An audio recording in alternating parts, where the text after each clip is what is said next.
అటవీ శాఖ అధికారులు అత్యుత్సాహంతో కాశీనయన జ్యోతి క్షేత్రం ఆశ్రమంలో షెడ్ల కూల్చివేత ఘటనపై స్పందించిన మంత్రి నారా లోకేష్ తప్పును సరిదిద్దే చర్యలు ఆరంభించారు.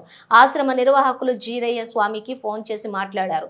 అటవీ శాఖ అధికారులు చేసిన తప్పిదాన్ని సరిదిద్దుతామని మంత్రి నారా లోకేష్ హామీ ఇచ్చారని జీరయ్య స్వామి తెలిపారు. షెడ్ల పునర్నిర్మాణం, ఆర్టీసీ బస్సు సర్వీసు ఏర్పాట్లు, ఇతరత్ర ఏ సహాయం కావాలన్నా తాము అండగా ఉంటామని భరోసా ఇచ్చిన మంత్రి నారా లోకేష్ కి నిర్వాహకులు కృతజ్ఞతలు తెలిపారు.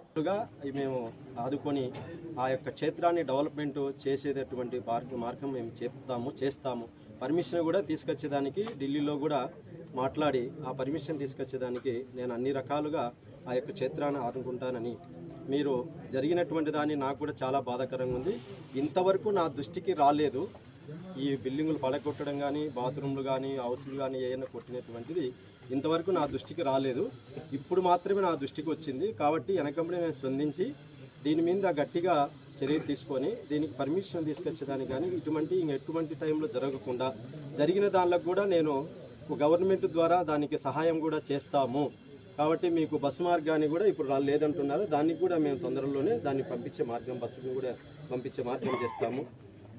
భక్తుల మనోవేదన దెబ్బతినకుండా మా యొక్క వంతు మేము సాయం చేస్తామని ఆయన మా యొక్క ఎందుకంటే మేము చేసినటువంటిది ఏదైనా పొరపాటు ఉంటే దాన్ని మేము సరిదిద్దుకొని ప్రజలకు, భక్తులకు అందరికీ కూడా మంచి న్యాయం చేస్తామని చెప్పి ఆయన లోకేష్